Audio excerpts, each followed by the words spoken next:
For this I'm Kelly, Director of Exhibitions and Programs here at the Morris Center for Public Country Heritage. We're so glad to be here tonight for Sleeping with the Ancestors. I'm sorry I do not have the book for sale, but you can buy it online, I'm sure, and probably some other local booksellers, I'm sure, has it in stock. But we are at least glad to have the authors here tonight. Before I introduce them, though, I do want to let everyone know that there are restaurants located throughout the whole building, as well as the closest ones here in our event space. And then we have, of course, our exhibits, the Language of Clay, the Cobbett Ink Pottery, and our Amy Allender's exhibit on view right now in our different galleries. And I do want to give a special thanks to our sponsor, South Carolina Humanities. This organization is a great support of the Morris Center and has been for many years since the museum first opened. And through their Living Legacy grant, they were able to help us fund these programs like the Sleeping with the Ancestors program. So we're really thankful for what they do to teach South Carolinians about humanities, history, culture here in our region, and making sure that we have programs like this available. So we're really thankful for them and their support. And before you leave today, we have evaluations on the back table there on the clipboards. We really take to heart all of the information that we receive on this feedback form to help us when we are planning for future programs and things that you would like to see here at the museum. So please take the time to fill out those evaluation forms, and we greatly appreciate it. Are there any Morris Center members here in the room? Raise your hand. Members of the museum, yes. If you would love to be able to support the museum, we would love to have you as a member. Members do receive a quarterly newsletter mailed to your house, as well as early access to the exhibitions whenever a beachfront is in them. So you can be a member by going to our website and signing up through there under membership. And then also, we have one of our docents here. I want to shout out, we actually have a new docent training coming up in October. So if you are someone who loves history, art, culture, and wants to be able to share that specifically right now with our fourth graders, our fourth grade Field and Math Film Trip program, we are looking for new docents, and we're going to be having a training course over 5 weeks in the month of October. We currently have their sign up on our website. You can go there under our volunteer tab, and you can sign up to become a docent. So, all right, I'm going to go ahead and give a brief introduction to our speakers tonight, and then we'll go ahead and get started. Oh, also, I want to thank Juan Sigleson from the City of Prineville to film tonight's program as well. All right, so Joe McGill is the History and Cultural Coordinator for the Magnolia Plantation and Gardens in Charleston, South Carolina, and the founder of the Slate Line Project. Previously, he was a field officer for the National Trust of Historic Preservation. He is a former executive director of the African American Museum in Cedar Rapids, Iowa, and the former director of History, Culture, and Education Center in St. Helena Island in South Carolina. McGill has also served as a park ranger at Fort Sumter National Monument in Charleston. And Herb Frazier is the special project editor at the Charleston City Paper. He is the author of Behind Nod's Back, Full of Memories, co-author of We Are Charleston, Tragedy and Triumph at Mother Emanuel with Marjorie Wentworth and Dr. Bernard Powers, Jr., and the co-editor of Upwell, Searching for Healing and True South Carolina Writers and Poets Explore American Racism with the late Horace Mungen. Is that right? Mungen, sorry, thank you. Frazier edited and reported for 5 daily newspapers in the South and led journals and workshops in Africa and Central America. So we are grateful for them to be here. I do want to say that I was able to meet Joe and her before whenever we had our Beyond the Oaks Plantation exhibition here at the museum back in 2019. Joe, of course, was featured in our documentary, Beyond the Oaks, which you can actually find. If you just go to Beyond the Oaks Local Tree Plantations and look at Vimeo, that was the plantation exhibits documentary that we had made for that exhibition, and you can find that there. And Magnolia is featured on there too. And then Herb was working, I think, for PR and marketing back then in 2019, and that's how I met Herb. So I was excited that they actually could come, and I got to meet Herb in person today at the museum. So we're glad to have them here. And I'm going to turn it over to them. I'm going to show a brief video before they get started talking. The footprints of slavery. Did you have any doubt in your mind that we would get to this point? If we look for a defining moment at the inception of the idea to start sleeping in these spaces, we both came to the conclusion very early on that the idea of sleeping in slave dwellings is a good idea. And it's catchy, and alone it could still prosper. But in order for the story to live on, to have a legacy, in order to represent the people who the book is capable of representing, it had to be that. It had to be a book. Well, some of the raw moments in the book, well, of course, the Sally Hemings story, was it consensual? And then we have the stories of Brattonville, where the enslaver has had children with many of the women that his family enslaved. I think the one that stands up to me quite often is Mars College and writing out a letter to build a building that they needed built that's out of the contract, and the contractor's not being paid in a timely manner. The contractor taking an enslaved person as collateral, as in, if you don't pay us our money, then we're going to sell this person. So we've got, lots of stories like that in the book. One of the things that resonated with me was the story we tell about your first cabin stay in a northern state. And I'd just like to share this passage of that chapter. A comet blazed across the sky as colonial America ushered in a new year, 1760. Weeks later, at 2 a.m. on February 14th, an enslaved woman gave birth to her fourth child. She named him Richard. She and her infant, her husband, and her other children belonged to a white attorney. Eventually, the father sold Richard's mother and 3 of his siblings to pay debts. At age 23, after arduous years of cutting wood and hauling bricks, Richard bought his and his brother's freedom. Negro Richard was then set up on a path to perhaps fulfill the comet's prophecy.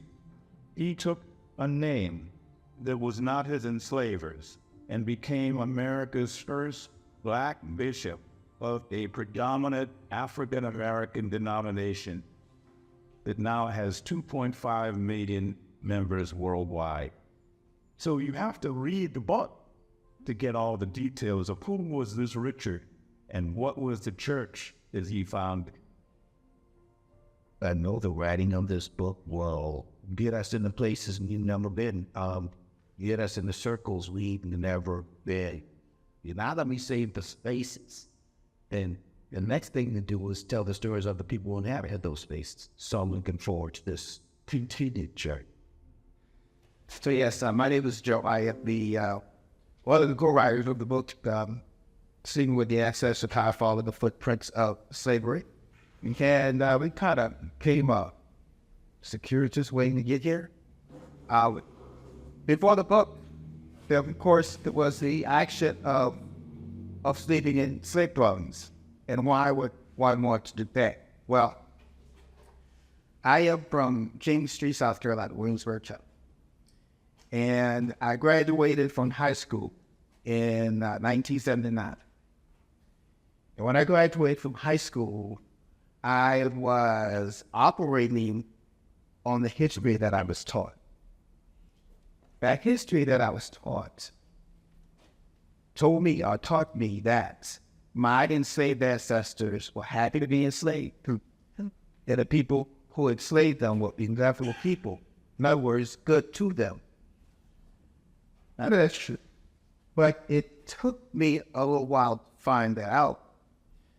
I was in the United States Air Force. I left high school. When I graduated from high school in 1979, I spent 2 weeks at home. I was at Lackland Air Force Base, in the United States Air Force. And being in the United States Air Force afforded me some opportunities. Well, one opportunity it afforded me was the fact that I went to Amsterdam. And when I went to Amsterdam, I went to the place Anne Frank hid from the Germans. When I was in that space, I had flashbacks. Had flashbacks of the time that I was in the classroom, learning about that space. When I was in the classroom learning about that space, I was not paying attention in the manner that I should have been paying attention. But being in that space made me realize that that space was important. It was that space I was learning about, or attempting to learn about. At least the subject matter that I was being taught was what happened in that space. Made me realize that spaces and preserving these spaces was an important thing. Although all activities not associated with these places was not always positive. So what that did was it planted a seed, a seed that would lay dormant for a little while.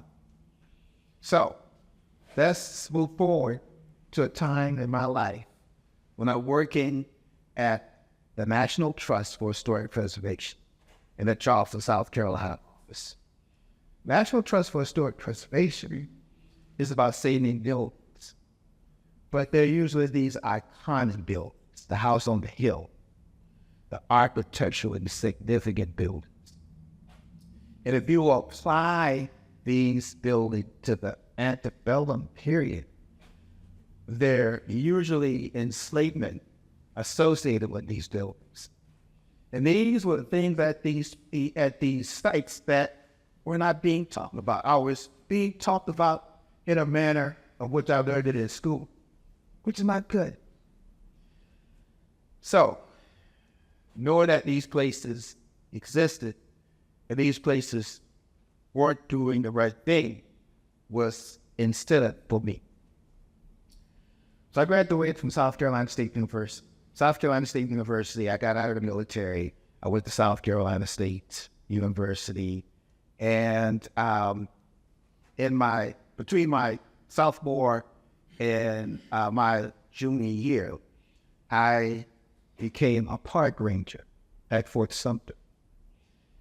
And being a park ranger at Fort Sumter, I had to learn, I had to do research to be capable of standing in front of an audience and interpreting to them the Civil War, the start of the Civil War. So I knew I had to be well prepared to do that. So it took research. With this research that I was doing, I learned that, wow, all that they taught me in school, my formative years, were lies. Because I'm reading this material on my enslaved ancestors. I gave them agency that proved to me that they were more than what I learned in school. It proved to me that for all of those rice planters who became rich off of boiled rice, it took the engineering skills of those Africans that they brought over here for specifically for that purpose to do that, to engineer those swamps to become those rice fields. I came across this information. Now, as a park ranger, I also came across a lot of Civil War reenactors. And these Civil War reenactors were usually interpreting the Southern aspect of the war. And some of these Civil War reenactors want me to join their ranks. I said, wait a minute. You want me to join your ranks? You are portraying that element of history that enslaved my ancestors. And I took a hard note. I said, no, that's not what I'm doing. So then the Glory in 1989 came out. And I saw the previews for that movie. And I'm looking at the previews and I'm saying, wow, wait a minute. Here's some more information that I was not aware of. Why didn't anybody tell me that approximately 200,000 African Americans first served for the Union during the Civil War? Why didn't I learn about Honey Hill? They didn't tell me about all that. Public Talent, they didn't tell me about all that. So now, as a Civil War reenactor, I have the opportunity to go to these historic sites. And we do the Civil War reenactments. We use the powder, we shoot at each other. We do what Civil War reenactors do. But then the dust settles, the crowd leaves. We still have access to these historic sites. And having access to these historic sites, I get to interact with all the Civil War reenactors when the crowds are going. But we have these campfires. I go for campfire, and we communicate. We talking to each other. I'm getting into their heads, they're getting into my heads. And for some of these reenactors, guys, that's a bad place to be. For some, because I met some guys, Civil War reenactors, that would tell me things. They would tell me things like, the Civil War wasn't necessary because slavery was on its way out. Okay. So now, as they were telling me those things, I did not have the knowledge to have the date about what I've learned since sleeping in slave blood. So here I am working for the National Trust for Historic Preservation, and my hours got reduced. So when my hours got reduced, working for the National Trust for Historic Preservation, I had to do something to compensate for those reduction in my hours. Well, one of the things that I could do was at Magnolia Plantation Gardens, because I was asked when Magnolia was renovating or restoring the slave dwellings there, the 4 slave dwellings, and you can go visit me. I can go physically inside in the cabins. You can do that if you want. But when they were restoring those cabins, they put together a team of experts who would come and evaluate the work that was being done at these cabins, on these cabins, and the preservation of these cabins. And I was one of those. So as we were inspecting the cabins, I said out loud, if when they finish these cabins, if I could sleep in one of these cabins, I would be happy if I could just do that. Now, saying out loud, somebody heard it, took it up the chain of command. Tom Johnson was the executive director at the time of Magnolia Plantation Gardens. He thought it was a great idea. I said to myself, well, if Tom Johnson thinks that this is a great idea, maybe others will too. So I acquired from the State Historic Preservation Office, Elizabeth Johnson. Some of you may know Elizabeth Johnson, who works at the State Historic Preservation Office. I called her up, and I explained to her what I wanted to do. I told her I want to sleep in slave dwellings around the state. But before I could do that, I needed to know where they were. So that's why I called them, because they could tell me now. To them, it was a great idea, because my intent was preservation. And that's what they do. It's in their name, SHPO, State Historic Preservation Office. So they got it. They gave me the list. I got the list. And then I started making phone calls based on the list that I got. And there I was, explaining to the stewards of these buildings my intent. Yeah, I want to come sleep in your slave dwellings. Sounds like fun, sounds a little odd. So I would state my case. And then there would be this awkward pause. Yeah, rightfully so. Because you should question anybody with that intent. And they did. They thought about it. Most of them, they thought about it, and they said, I see where he's trying to go with this. Okay. You know, Tom Johnson, of course, that was my first stay. Bluffton. My second stay. James Island, you know, McLeod Plantation. My third stay. So I'm going down these lists. And I'm making these phone calls. So I got enough yeses before I got my first no. My first no was Radcliffe Plantation, Aiken County. During the question and answer period, we want to go more into detail of that first no and the actions thereafter, then you know, we could do that. But there I was. My very first at Magnolia Plantation and Gardens, all by myself, sleeping in these slave dwellings.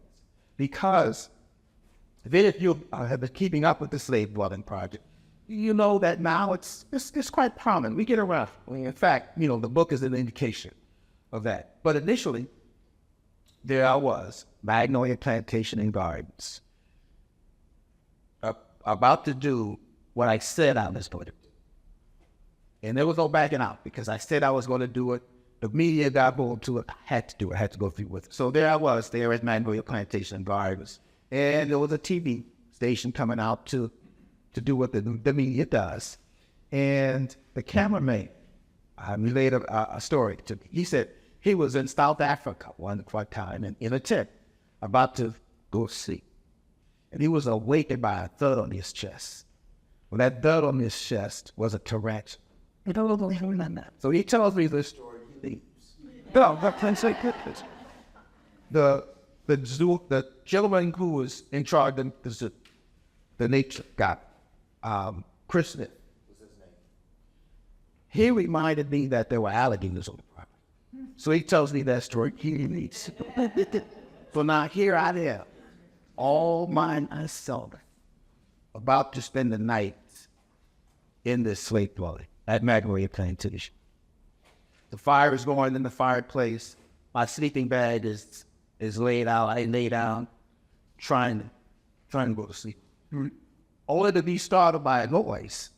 Now, I got up 5 times to investigate this noise because I had to verify that what I was hearing wasn't the limb of the oak tree that was near and making contact with the roof with the wind.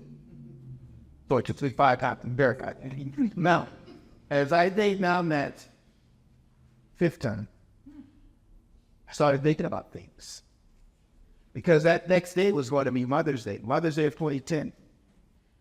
And then I thought about mothers giving birth to children who under the eyes of God and nature and biology, that child was hers. But the laws of that period said, no, that child is mine. Because this is child slavery. Not only are you enslaved, but your children and your children's children will be enslaved. So you think about things like that. You think about running away. But then you think about the fact that those bloodhounds on that property were trained just for you and your attempt and your desire to run away. And you think about the physical work that you do, that you could not benefit from. Just as the enslaver is accumulating wealth through your work that you do, you cannot do the same. So when we think about the wealth gap and the fact that it still exists, then we got to be able to connect those dots. So you think about the conditions of what's happening that particular night. Is it a full moon? Is it a good time to run away? And if I run away, well, I'm on this river that was once a swamp. And if it's a swamp, there are alligators, there's snakes, there are mosquitoes, and other things that, one would fear.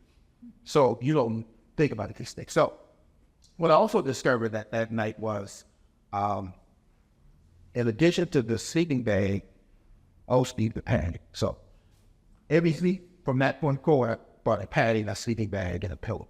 So I finally got to sleep, woke up that next morning, and at that point I was not familiar with the property at Magnolia Plantation and Gardens because I was only on my 2nd time on the property. Not being familiar with the property, I took a walk, and I ended up at the cemetery. And in this cemetery, you see headstones because it was an active cemetery up until the 1990s. So you see those most modern headstones. And then there were some headstones that indicated that the person in that grave was born enslaved but died free because they had a headstone. And then where that ends, and before the tree line starts, is a grassy area. In that grassy area, you know what to look for. You can look for ditches in the earth because in those graves are where the enslaved people are. And if those enslaved people were lucky enough to have been buried in a box, eventually that box was going to give way. And the earth on top of it was going to conform. So you look for those ditches in the earth. That's that telltale sign that enslaved people are in those graves. So it was those graves that I knew I was going to embark on this journey for those folks. Because when they were here on this earth, their voices were muted. They made laws not to educate that population of people because of the power of education and knowing what was going on around you. So I was doing this, but that was the first say. Now, very early on, lucky for me, again, I was working for the National Trust for Historic Preservation, and we're all the project is going on. Now, initially, I called the project Slave Cabin Project. Slave Cabin Project was the name of it. But very early on, working for the National Trust for Historic Preservation, I went to the state of Alabama, and I went to Montgomery, a place called Old Alabama Town. And it's a collection of buildings that they brought from elsewhere and placed in this one spot. And the place I stayed was a 2-level, 4-compartment brick building. Certainly not cat. So I changed the name from Slave Cabin Project to Slave Dwelling Project because I wanted to be all-encompassing. And being all-encompassing meant that I could stay in those places that don't exist. There are a lot of antebellum sites where slave dwellings once were. And for various reasons, they're not there anymore. Some of these places weren't built with the same material. With the best material. So, they just kind of deteriorated. There's, demolition by the that. There's tearing down buildings that you want to pay tax. You do not want to pay taxes on a building that you're not using. There's Mother Nature. But then there's that attempt to get rid of those buildings, to erase that part of our history. That's unforgivable, inexcusable. So I know it was for that reason that, and it's still that reason, is why another reason that we're still doing this today. So now, I'm well on the way of sleeping in these safe dwellings, well beyond that initial first year that I had proposed to do, just that first year in this state of South Carolina, because, as for my limited resources would take me. So I started this thing, and then the media got involved. Now, I'll leave for her to talk more about the media. But because the media got involved, it was like, turning back. The bell was rung. You can't unring a bell. The J was out of the bucket and couldn't put it back in. And I was off to doing this thing. So now, today, I'm still sleeping in slave dwellings. 14 years later, still sleeping in slave dwellings. And doing other things because we have evolved. Now, it was the sleeping in these places that brought us to where we are right now. But in this evolution of the slave dwelling project and some of the reasons we still exist is because of our evolution.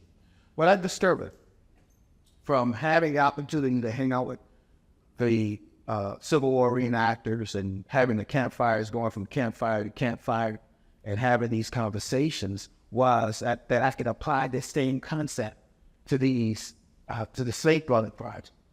So now, prior to COVID, people were standing in line for the opportunity to come and share these places with me. So what I added to the opportunity was the campfire conversations. And the campfire conversation is just like campfire conversations. And in these campfire conversations, we have people gathered similar to the demographics that I see here. That's what happens at these campfire conversations. People are usually talking to folks who don't look and think like them. And we're having these conversations about slavery and the legacy that it's left on this nation. And in this conversation, we talk about white supremacy, white privilege, Confederate monuments, historical trauma, weddings on plantations, and of course now the elephant in the room, anti-CRT, anti-woke DEI. We talk about all this stuff around these campfires. In fact, we're studying more now, the campfires, more so than the sleepover. I just sealed the deal earlier this week. That's going to take me to Little Rock, Arkansas, And the building that we're going to be concentrating in Little Rock, Arkansas is the high school that was integrated, the Little Rock 9. We're going to be talking about, we're going to have a conversation, with the community about some of these subject matters that need to be talked about. Some of those things that people say, you should talk to other people about, like religion and what's the other, politics. So, we're going to be, we try not to talk about politics, but sometimes it's not possible to avoid. But, so we do that now. Another thing that we do with the Slave Brothering Project is living history.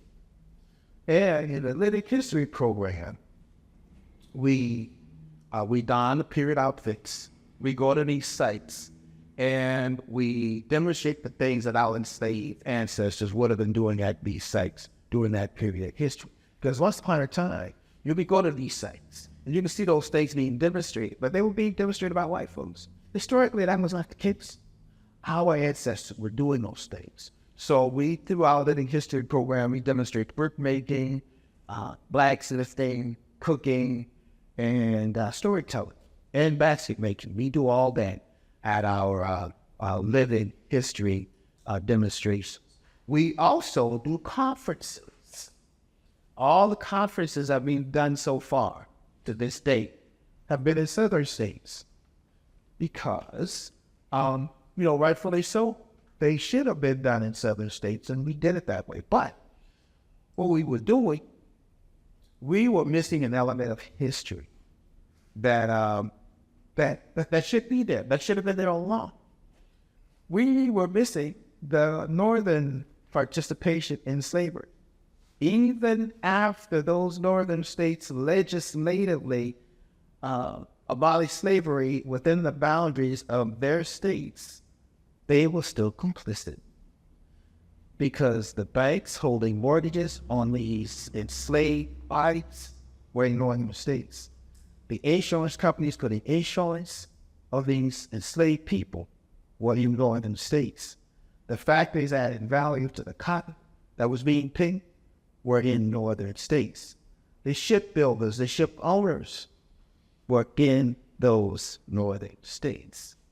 So October 3rd through the 5th is what we're going to be doing in Philadelphia during that period. We're going to have our Slave Brothering Project Conference. It's called Illusions of Freedom, Slavery in the Northern States. So if some of you want to come hang out with us in Philadelphia, Pennsylvania, October 3rd through the 5th, you can look at our website and you can find out more information about that. So with all that, there is now a book. Now, seriously, so here's what I realized, right? I realized that I'm kind of a matter of fact person. If you ask me to write something, I'm going to say this happened, I'm going to say that happened. That's not that compelling. That's not going to keep it real. In other words, writing, that's just not my lane. So, for this to be a book, I had to dial back my ego because, this is an idea that was created here, right?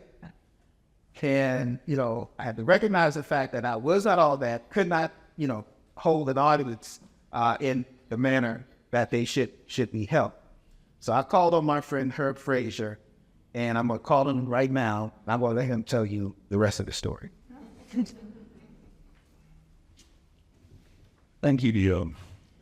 Thank you all for coming here to talk about Joe's incredible work of traveling the country for the last 14 years, sleeping in slave dwellings in 25 states in the District of Columbia.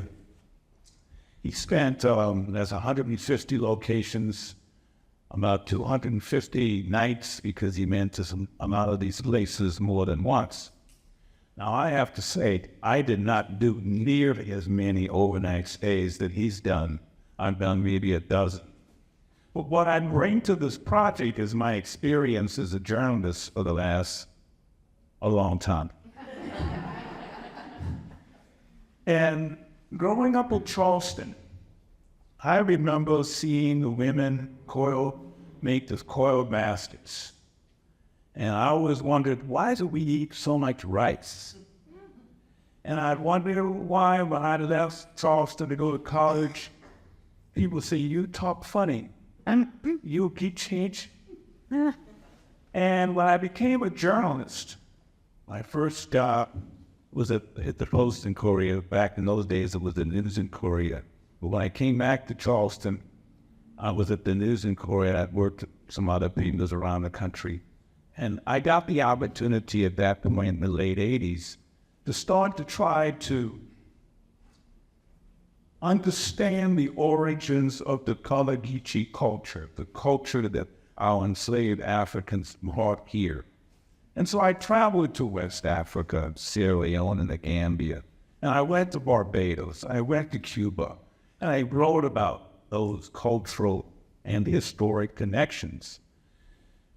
And as a journalist and an author, I've used those experiences in other circumstances, and that's what I bring to this project with Joe. I first met Joe in 1992, it was April 1992, when I was president of a local organization called the South Carolina Coastal Association of Black Journalists, which at that time was an affiliate of the National Association of Black Journalists, NABJ, and I'm here with my NABJ friend, Juan Singleton. And we put on a conference in Charleston in April 1992, and what we wanted to do was to show our visiting colleagues our local history in Charleston. And so I knew that Joe, at that point, he was early on in his Civil War reenactment. He was an interpreter at Fort Sumter, so I called Joe, and I asked Joe if he could do a program for us and do it at Fort Sumter. And he agreed to it. And I'll never forget that chilly night that we got on a boat and we went out to Fort Sumter. And when we arrived, Joe had built a small campfire. He had on his uniform, and he portrayed a Black Civil War soldier who had fought to end the war to free our enslaved ancestors. And that was such a powerful moment. It sort of transported us back into the 1860s. Fast forward a number of years later, I left daily journalism and I got a job at Magnolia Plantation and Gardens as the PR director. And that was another opportunity that I was able to use my experiences of writing about West Africa and the Caribbean to help Magnolia tell much more broader stories, because for years ago, decades ago, many of these former plantation sites, what they did not do a full interpretation of their sites. They told a partial narrative.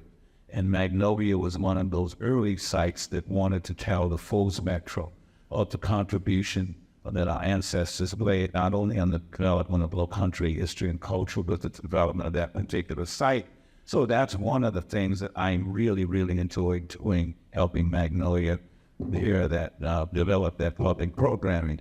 And then Joe joined staff as a consultant, as he mentioned, to help Magnolia evaluate the renovations of these 1850s era cabins. And when Joe made that comment that he wanted to see the cabin, and Tom Johnson, who was the executive director at the time, thought that that was a good idea, he made it so, and I helped Joe send out press releases. And after a while sending out press releases, the press sort of kind of got connected with Joe, and they were writing about his travels around South Carolina, because, as he said, his initial plan was to just spend the night in a cabin spend the night in cabins for 1 year. But that 1 year extended into 14 years. And one of the catalysts that really propelled his story nationwide was NPR picking that story up. And that was really a pivotal moment in Joe's development. Now, after a while, Joe didn't need me anymore. The media was calling him, and so I just kind of stepped back. Fast forward, as he approached the 10th anniversary of the slave drilling project, Joe got kind of antsy. He said, "No, I'm doing all this work. I need somebody to help me document the story that the story might work. I said, busy, I ain't got time for that. I'm like, please, come here, come find me. So what? I said, okay, Joe. So I'm sorry. So it was all right. So we agreed. I've already written a book, and I had an agent, and I kind of knew what we needed to do to get a book together. So I told Joe, this is what we need to do. We need to write an outline. We need to do some chapters, sample chapters, and send it to our agent, my agent, who became his agent now. And we did that, and we got a contract with Hachette Books, and we put together that wonderful video that we enjoyed doing. And so now the book came out in June of last year. So it's been out just a little bit over a year. And since we've traveled, since the book has come out, we've traveled to 12 states and we've done more than 30 book talks in most states since June of last year. But when we started working to put the book together, we had what Joe had done. After some of his early cabinet stays, he wrote a 500-word blog. After some of the cabin stays, it was posted on websites. And then as other people joined Joe, they too wrote about their experiences of sleeping in the cabins. So we took that collection of blogs together, and we started going through them, and we started seeing how we were going to start this narrative. We started with some of his early stays when he was by himself. But we soon discovered that we couldn't keep that pattern because the book would be kind of monotonous and boring and no one would want to read it. I wouldn't want to read it, true.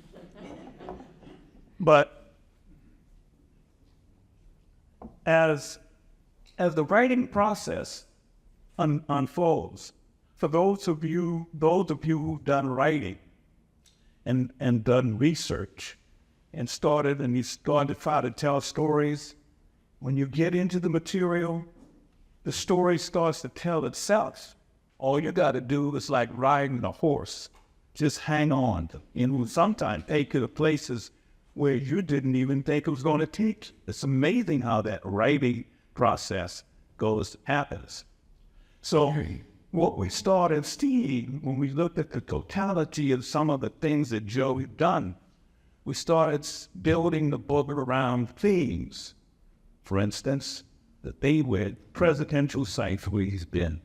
We started looking at how 12 of our U.S. presidents owned slaves, and 8 of them enslaved people while they were in the White House. So we have a chapter on presidential sites. Then we started looking at some places where he's been I'm losing my voice for some reason.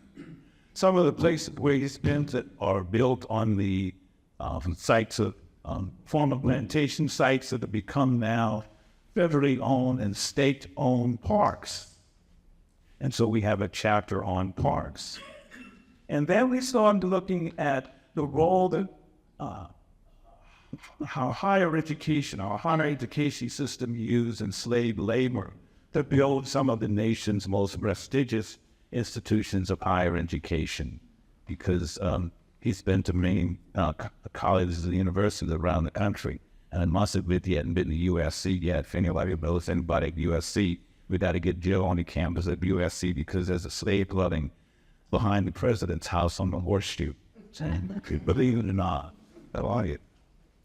And then we have a chapter on resistance, because unlike what Kanye West said, our ancestors resisted.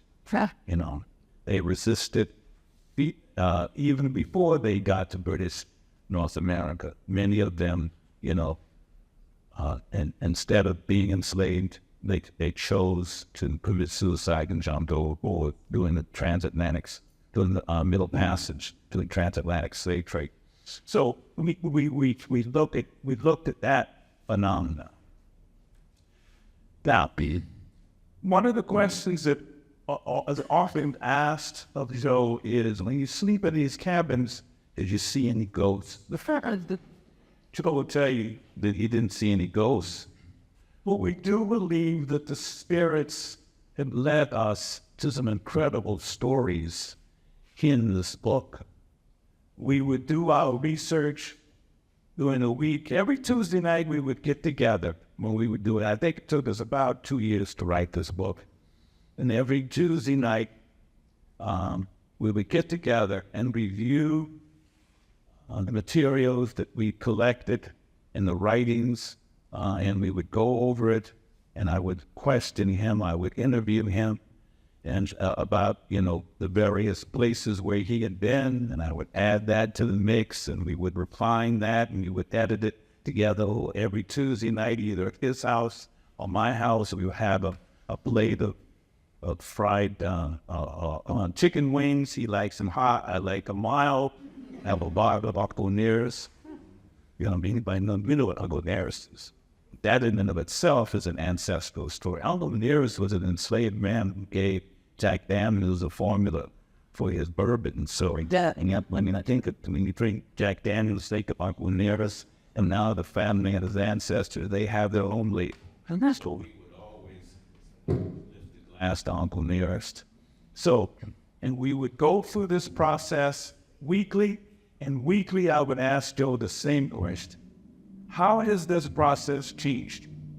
Because when Joe started this slave running project 14 years ago, he is not the same Joe McGill that you see today. Joe McGill was somewhat timid, somewhat leery of what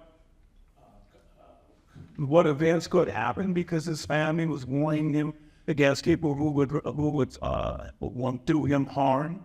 He was a little leery when he traveled South Carolina, and he would see Confederate flags. Is this a safe place for me to be? But today, now, Joe McGill is a very outspoken voice for our ancestors whose voices were muted when they were alive. So I'll end this with this couple of things. One of the other questions that we are asked often is, what surprised you when in the research and the writing of this book? Well, one of the things that surprised me was that our history of Black families, or tradition of Black family reunions, grew out of the period after the Civil War. During the Civil War, many Black families were, those kinship ties were broken, when some people had the ability to emancipate themselves and move to northern states. So after the war, families in northern states ran ads in newspapers, and they looked back down south to try to find those family members, those relatives who were not able to leave. And when those connections were made, it started that process of family reunions, which continues on into today. In fact, my wife in Charleston, we live in Charleston, my wife is having a family reunion this week with her family from Ohio. And Joe and I will be talking about the book Friday night in the family reunion dinner. And so I'd like to read for you a little passage from the book about family reunions. Now, Joe was at Somerset Plantation in Cresswell, North Carolina in 2019, I believe it was, when the Dickerson Wood family was having their family reunion at Somerset. And it's an unusual story in the sense that you had a family that grew out of the relationship between two enslaved people who came to Somerset and who came to North America on the same ship, Kofi and Sally. Kofi and Sally were sold into slavery, and they met at Somerset, and they got married, and they had children, and those children had children, and those children had sick children. And into the 21st century, those children, those descendants of that couple who were enslaved at Somerset, they had family reunions there. Now, it is somewhat hard for many African Americans to understand why people of African descent would want to have a family reunion at a plantation. But from my experiences at Magnolia, knowing some of the descendants of the people who were enslaved in Magnolia, they believed that their ancestors built this place, so they have ownership of this place. And so it is not unusual for them to want to have a family reunion or even have a wedding at a plantation or even come there for functions and talk about their family's histories. So the Davidson Woods family came to Somerset rather, and Joe was there, and Joe had a living history demonstration at the plantation that coincided with the family reunion. There were some members of the family who could not quite understand why it was important for them to be there, the older members. But as time went on, they began to understand how important it is for them to maintain this connection, to keep alive the memory of their ancestors. So I want to read just a little section here in this chapter on family reunions. And one of the amazing things about it is that, they were there for a brief period of time. They slept with Joe in one of the facilities there, and they, had to use that opportunity to share their 21st century conveniences and to step back in time and to kind of live briefly and have that experience of what it was like for their ancestors. It was not totally the same thing, but it came close enough that at one junction, one point you'll hear that they realized that you can't complain really much when you think about what the hardships that their ancestors had gone through. So it was a futile attempt to sort of not resist laughter. It was, you have to experience some of the frustrations, the frustration of giving up some of the conveniences. But then why frustrate yourself? Because they went to worse conditions than that. So I hope that makes sense. But hopefully it'll come out with this passage, this little excerpt from the book.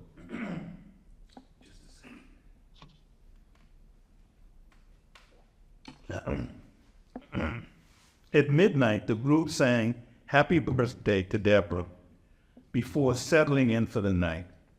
The living historians joined me, and the book is written in Joe's voice, by the way.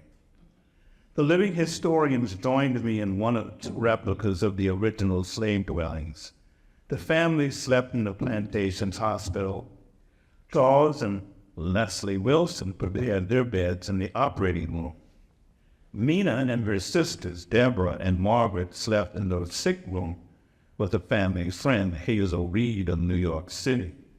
As they labored to inflate air mattresses, they chastised themselves for complaining about lowering their middle-aged bodies to the floor. The ancestors had it even harder than they could ever imagine. Falling asleep was easy. Staying asleep was a challenge. Throughout the night, Mina, her sisters, and Hazel rose to scurry across an open field to a distant outhouse. On the third trip, the sisters complained the facility was not nearby, but then they spontaneously burst into a collective laugh when they realized the inconvenience was just for one night and not a lifetime. "Sally and Kofi, we ain't," Mina said. That realization solidified another poignant moment of appreciation for what the ancestors endured when they had to pull up their skirt tails to trot across wet grass in the dark to answer nature's call. After sunrise, they stood in a circle to pray to the ancestors. Between each invocation, they poured a libation. Charles Wilson gave the final breath, an appreciation for the ancestors who endured with a sense of purpose. With tears streaming down at his cheeks, he expressed gratitude for that. The ancestors could suffer two deaths. The first came when they died. The second could occur if their descendants forgot that. So I think that's one of the things what tells us what we do. We want to keep the memories of the ancestors alive. And the publishers have really graced us with a wonderful opportunity to also keep this book alive for, who knows, for many, many years to come, because in January of next year, there'll be a paperback edition that will come out of the book. For us, that's a great accomplishment, but it was even sweeter because this paperback edition is going to have a teacher's guide, which we can use this book now to put this book, the paperback, can go into the classroom to tell these stories to help a younger generation understand this history. And in the 30 book talks that we've done around the country, we've encountered many children too.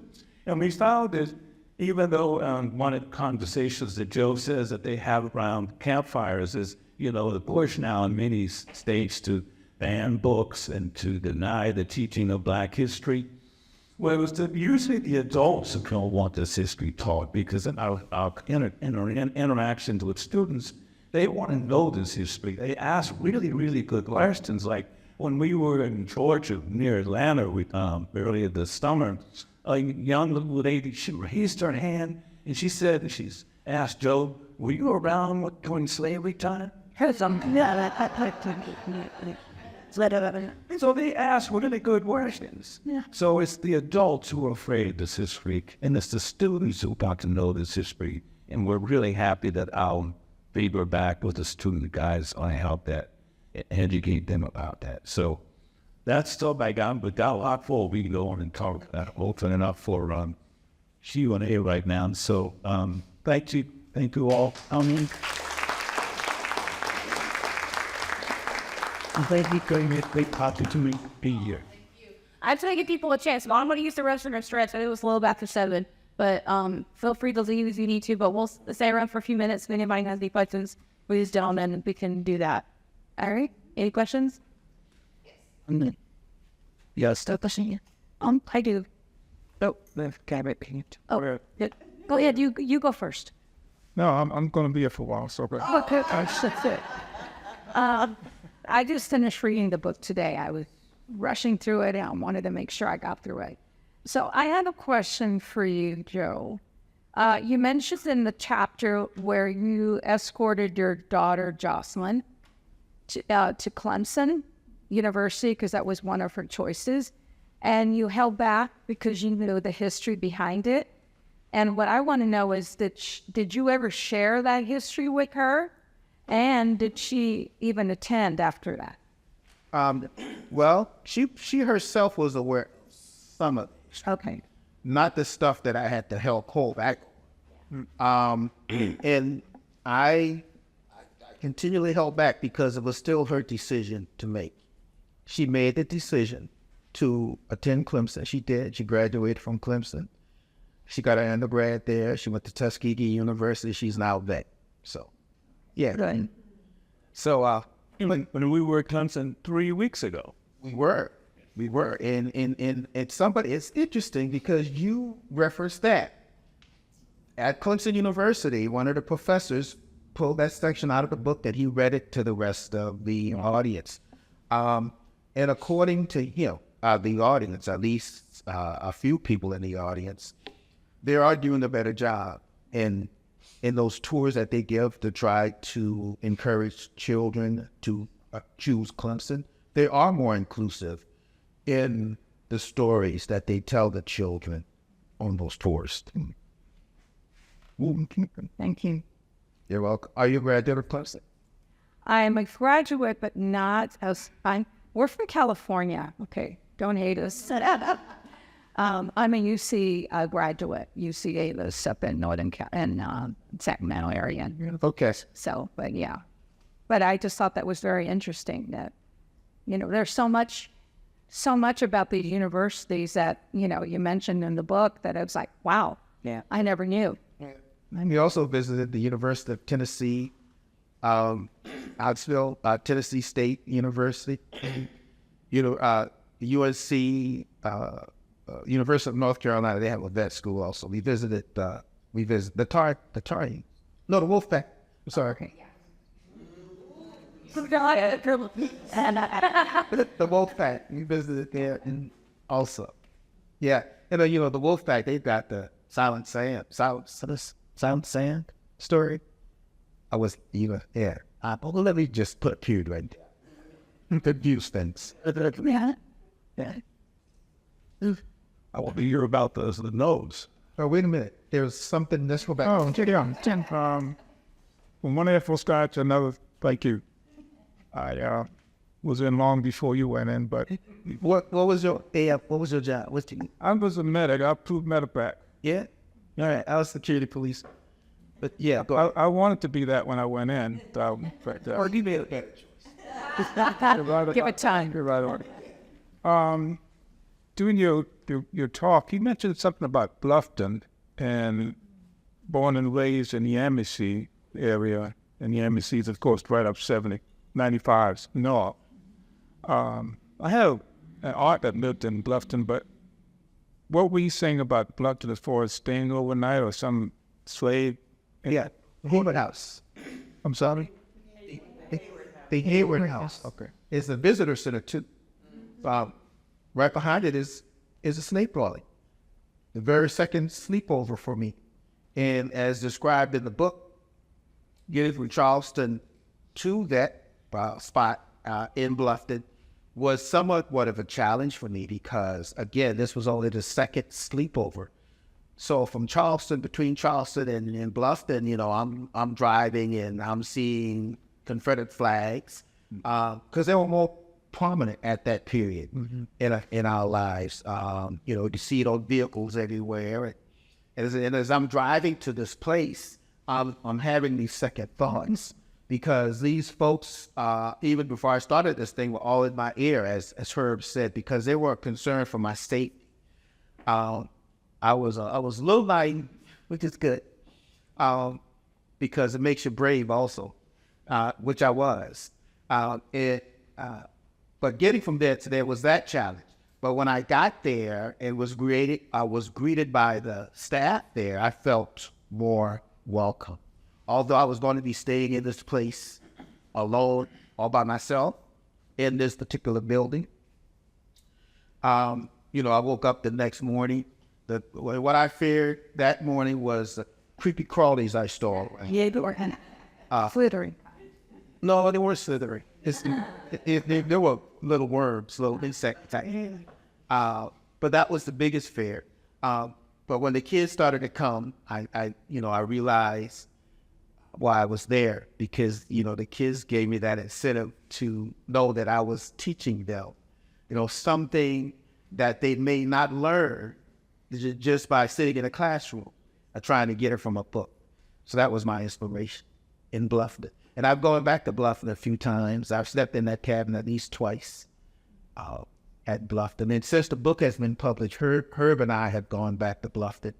And I got some good information from another published author and an elderly lady who's published. She made it, she stressed to us that marketing is very important for what we're doing for the book. She said, market, and as long as you can, market. So that's what we do. It has changed a lot since those days, I can tell you that. Bluffton? Yeah. When did you say? What were you? Let's see, the first year I stayed there was 2010. 2010 was the first time I stayed there, and I think I may have gone back maybe 2 years later. To radio. We're from Lupton, South Carolina. I was going to ask you about Mitchellville. I think we got spent the night at Mitchellville. I stayed a night at Mitchellville more so than you did. Mitchellville, of course, came about as a result of the Union Army coming into the Hilton Head Island area, and some people being freed by default as a part of what was known as Reconstruction, the Person for Reconstruction, the Film World Experiment, and the fact that it was believed that these former enslaved people could indeed function in society as free people. And the Gideons went into that area to prove that. Lordstown, Ellen Murray, Charlotte Fortin, all a part of that process. But Mitchellville was those formerly enslaved people going to that space seeking their freedom. And as a result of that, Mitchellville was born. For the last few years, we've been going there and we've been participating in their Juneteenth.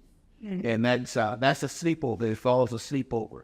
I couldn't do it this year because I had another appointment somewhere else. Herb did it last. So, Herb, you want to tell them about anything about that night?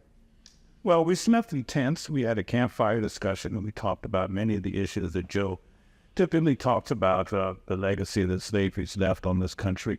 And then we had we slept in tents, and it was a very it was a big group and a lot of students and a lot of college kids in it, which was I think kids came from Morehouse. I think Morehouse in Atlanta. So it was a good night. It was also very good for me, having helped Joe tell his story in this book, reminded me of, that the Union Navy and assault on that part of South Carolina, the big gun shoot, that night, that series of days rather for the big gun shoot, which led to the nearby evacuation of area plantations, particularly along the Combahee River, the rice plantations along the Combahee. And of course, the Harriet Tubman story. In the book, we tell the story of one evacuation of enslaved people from the Combahee. They were displaced or removed from the Combahee and moved to a plantation there, Columbia, Goodwill Plantation, where they grew rice, inland rice, upland rice, I guess. That would be a upland rice cultivation effort, which was unheard of at the time, but the Confederate government needed rice production, food production to continue to feed the troops during the war. And this evacuation was an interesting transfer of not only culture and people, but technology to a plantation near Columbia. And we tell that story in Book Plantation. I think we got a question over here. Someone asked about the news, I think. So the search. Yeah, about the nose, I said. No. How many negative when you grasp it, the ration is, and these are the eyes. Nose. Well, the very first note was, I think I may have mentioned, in Aiken County, Redcliffe. Redcliffe is an interesting story. They said no, and they gave a reason. They sent an email, but at the time they said no, at that point I had received so many yeses, I was not worried about that. No, I just moved on. Now they contacted me 2 years after they told me no, and asked me to come visit if I wanted to, and they could talk about it. We could talk about the process more. So I went, and they said the reason they told me no was because just as I classify what I do as research, so does ghost hunters. So they tell everybody no. So they said, we see what you've been doing for the last 2 years. You are legit. You're doing what you said you were going to do. If you want to sleep in this place, you're more than welcome. And I did. But here's the thing. Redcliffe Plantation, Henry Hammond, our governor, Henry Hammond, notorious Henry Hammond. This guy was vicious. He molested 2 of his nieces, and he took up with an enslaved woman, and had children with an enslaved woman. But here's the thing about him. He brought a little into the marriage. The lady he married had the resources. She had the goods and money. So the way it worked back then, as soon as you say I do, your property reverts to the maid. That's all he is. So what is he going to do? He's going to do inventory. And he kept meticulous notes. And that's what the interpretation is based on of enslaved people, the meticulous notes that he kept on them. So that's a good thing. So yeah, that's the Redcliffe scare. Well, the cost, when they're born, because when these kids are born, he projects from that point, you know, project, well, this kid is born, I got to feed this kid about 12 years, up until the age of 12 years. At the age of 12, I got to start paying taxes on them. So am I going to keep this child at the age of 12 or sell them for their value and just get them for the value, no word, but have to pay taxes on it? You know, some of these plantations, you know, once, you know, after 1808, it becomes illegal to import people into this nation. So a lot of these enslavers went into the breeding business. So you have to account for all that, because again, you pay taxes on these people. So you got to account for all that. That's what and you got to think about, you know, the 3/5 rule. What was that all about? You know, in 1787, when we're in Philadelphia, Pennsylvania, for the ratification of our Constitution, the debate was for the southern states to buy in on this ratification. They wanted slavery extended, or to be able to continue to import people into this nation. That was granted to them up until 1808. 1808, it was going to stop. So approaching 1808, they're going to start importing more people from Africa. Because again, after 1808, you can't import them anymore. Then after 1808, they go to breeding business, the domestic slave trade. So yeah, they're keeping meticulous notes on their property. And those notes also serve as a very good resource for people who want to do their genealogy. Yeah. Because those notes provide very, like Joe mentioned, you know, they ration out blankets and births and deaths and, you know, all kinds of functions of daily life is recorded. And those records are still around. Some of them in South Carolina Historical Society Library, archives in Charleston, and maybe, you know, some of these plantations. Yes, so handle. On a tangent here, and are you familiar with Cecil Williams?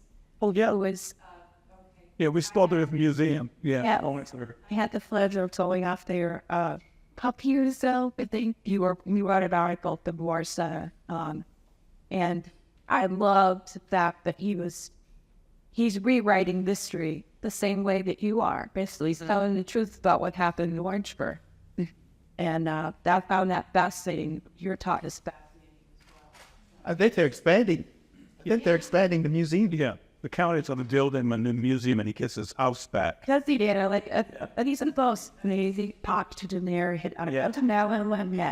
Well, let me go off on a small, quick tangent. I met Cecil in the mid-'80s when I worked at the state newspaper, and I met him because he was probably one of a very handful of people in South Carolina, maybe the country, who was experimenting with photovoltaics, you know, using the sun's energy to produce electricity. In that house that his museum was, he had solar panels. And it ran I don't think it ran the whole house, but at least it provided illumination in the house. And yeah. I just wanted to give a shout out to that place because the people up there, it's just a short hop and met there. Yeah. It's just amazing. Yeah. It's packed with all kinds of treasures. Historical treasures. And, you know, you guys want to see a KKK outfit? You go there. Hi, I'm Kathy DeCourcy. I'm the treasurer for Huntingdale Battlefield over here. We'd love to find out how we can host you for some campfires and stuff. And I also sit on the committee for the 250th anniversary of the Revolutionary War. And we're doing Daniel and Thomas Seward's property down here. Love to talk to you more about that. Oh yeah, you'll see more of us. So 250th? Yeah. Thanks for mentioning that. Because, you know, the 250th anniversary of the American Revolution, 2026, 250th anniversary of the American Revolution. So what we're trying to do, what we are doing, is encouraging these sites that had anything to do with that revolution to not wait until 2026 to do some blockbuster event. I mean, if you want to do that, that's fine, but don't wait until then. Now is the time. Let your audience know that Black folks were a part of the story too. You know, it's always 250th anniversary of something. So tell the stories. Tell the stories of if you're on this location, maybe once upon a time there was a Native American presence here. Tell that story. You know, the enslavement, the Black folks who interacted with that space. Tell that story. So that's what the Slave Dwelling Project is going to be doing. We're already doing that throughout living history, but we want to focus more on that period because of this upcoming anniversary. Cool. We can stop. Or I put one short foot. My husband and I have moved from California to South Carolina permanently. And so our goal is to see as much as we can of this beautiful state. We went out to the Ace Basin Wildlife Inn, and we saw the Grove Plantation House on a day where I thought we were going to get eaten alive by mosquitoes. We were the only ones there. And it looked like there was a slave cabin off to the side that now apparently is used as offices for the foundation. Why and how did that happen? And it seems like it's such a shame to have that happen. You know, 14 years ago, I used to speak like that. Yeah. But here's the thing. I ran into a situation in Missouri where this slave acquired the property. Nice, beautiful, big house, slave dwelling. And then preservationists, us, we got in our ear and said, you know, if you want to do it right, you got to do it like this. You got to follow the Secretary of Interior standards. You can't do this, you can't do that. Yeah. She got so frustrated with us that under the cover of darkness, she tore it down. Mm-hmm. So I said that to say this. Let the spaces exist as what the owners want those spaces to be. I only request access and the stories of the people who inhabited those spaces to be told. So now I'm not as extreme as I used to be 14 years ago. Well, that's not entirely true, Joe. We get a little upset when they use them as restrooms. No, what is that? And that would be Appomattox. Yeah. And in Georgia, Housefield Park. Brossfield, Yeah. Andre, Georgia. They use them in restaurants. Well, I have no more questions to that. Have you ever